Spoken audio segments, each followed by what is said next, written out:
Hi, everybody. This is Saad for the Saad Truth. I'm delighted to report that I received a few passages to review from the lobotomized cackler's new book, Kamala Harris. And so I'd like to read you a few sections. I think I was wrong because it does look quite riveting. You ready? Here we go. He looked at the sand, picking up a handful. He wondered how many grains were in his hand. Hundreds of thousands? Not enough, he said under his breath. I need more. The picket fence had stood for years without any issue. That's all it was, a simple white picket fence. Why it had all of a sudden become a lightning rod within the community was still unbelievable to most. Yet a community that had once lived in harmony was now divided in bitter hatred, and it had everything to do with the white picket fence. Another option you have is is choosing the number of syllables in the words you speak. You probably have never considered this option before, but you have it every time you open your mouth and speak. You make so many choices like this that you never even think about. But you have the choice with each one. What are you going to do with this knowledge? She sat deep in thought. The next word that came out of her mouth would likely be the most important word of her life. It had to be exact, with no possibility of being misinterpreted. She was ready. She looked deeply into his eyes and said, octopus. I guess we could discuss the implications of the phrase meant to be. That is, if we wanted to drown ourselves in a sea of backwardly referential semantics and other mumbo jumbo. Maybe such a discussion would result in the determination that meant to be is exactly as meaningless a phrase as it seems to be, and that none of us is actually meant to be doing anything at all. but that's my existential underpants, underpinnings showing. It's the way the cookie crumbles.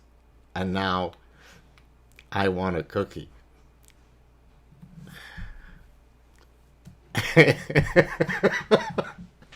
He knew what he was supposed to do.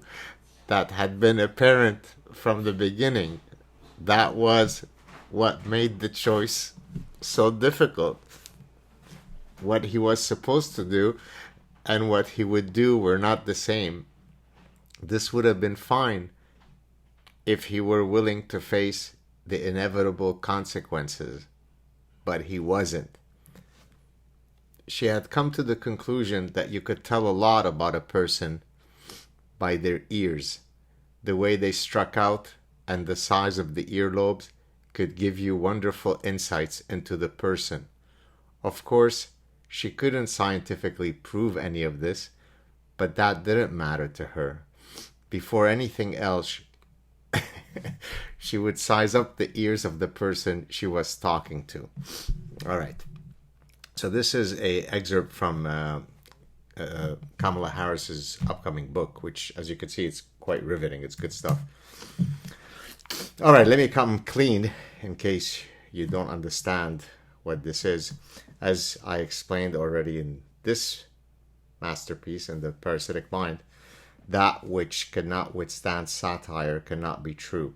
Earlier today, I went to Grok and I asked Grok, can you generate 1,000 word random gibberish in the satirical form of Kamala Harris? And it got back to me saying, oh no, I can't do that. It would be mean and so on. So I quickly started to look for other random generators. There is one that generates random postmodernist gibberish, but I wanted something.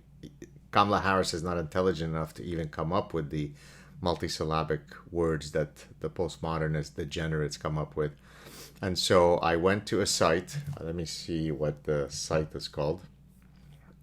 It's https double, you know, whatever the thing is, randomwordgenerator.com slash paragraph dot php. Anyways, I'll put it in the description section. I promise you that what I just read there, and believe me, I usually can keep my, stay in character.